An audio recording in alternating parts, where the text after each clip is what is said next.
merupakan orang seperti apa yang mereka ingin menjadi tujuan mulia dan bagaimana mereka harus memperlakukan orang lain.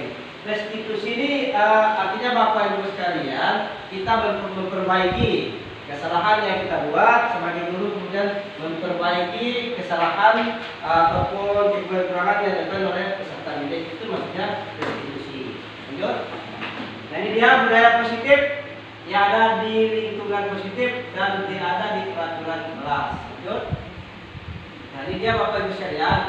Biasanya sebelum kita melaksanakan proses pembelajaran itu ada kesepakatan kelas yang kita bangun dan kita sepakati bersama rekan-rekan guru, kemudian bersama peserta didik dan bersama unsur pimpinan stakeholder yang ada di sekolah kita. Seperti apa?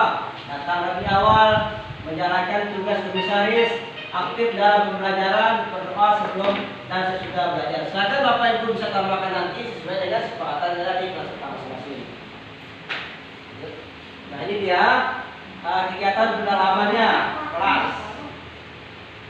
Ini Bapak Ibu bisa kita baca nanti, bisa kita share nanti ya, bisa saya kasih nanti ke Bapak Ibu sekalian materi-materi tentang kegiatan kelas. Lanjut ini. Ya, lanjut. Nah, ini dia eksplorasi konsep kebutuhan dasar manusia dan dunia berkualitas. Nah, Bapak Ibu sekalian, kita sebagai manusia, sebagai pelajar, orang remaja, orang dewasa mempunyai 5 kebutuhan. Yang pertama, kebutuhan kasih sayang. Yang kedua, penguasaan. Yang ketiga, kesenangan, survival atau yang berhubungan dengan alam. Yang terakhir, yaitu kebebasan. 5 kebutuhan ini harus terpenuhi dan ada di hati kita untuk mencapai suatu tujuan, yaitu kesuksesan.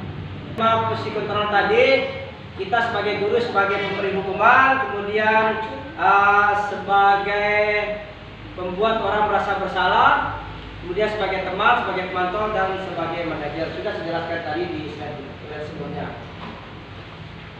Nah, Bapak Ibu sekalian, ini ada bentuk-bentuk pertanyaan-pertanyaan untuk restitusi tadi. Misalnya,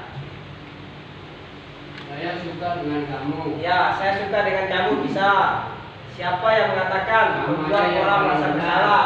Kemudian kamu harus mengerjakan ini. Itu contoh kita sebagai penghukum. Kemudian ayolah anak, kita belajar. Itu sebagai contoh kita sebagai teman. Kemudian sebagai pemantau, apakah kamu mendapatkan pengalaman hari ini dan pemantau? Dan yang terpenting di sini adalah sebagai manajer. Ini yang paling terpenting. Ya, ini dia waktu kan. Segitiga restitusi yang bisa kita lakukan untuk membuat budaya positif dan kesempatan kelas yang ada di kelas dan ada di sekolah. Ini dia, nanti bisa kita baca bersama-sama, nanti materinya bisa saya serahkan, saya share kepada Bapak Ibu sekalian.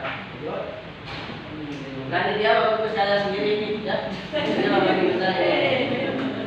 Demikian penjelasan presentasi saya untuk budaya positif yang ada di sekolah dan ada di satuan pendidikan kita.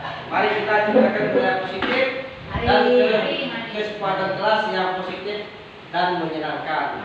Sekian bisa saya sampaikan Bapak Ibu sekalian. Lebih kurang mohon maaf. Wabillahi taufiq wal hidayah. Wassalamualaikum warahmatullahi wabarakatuh.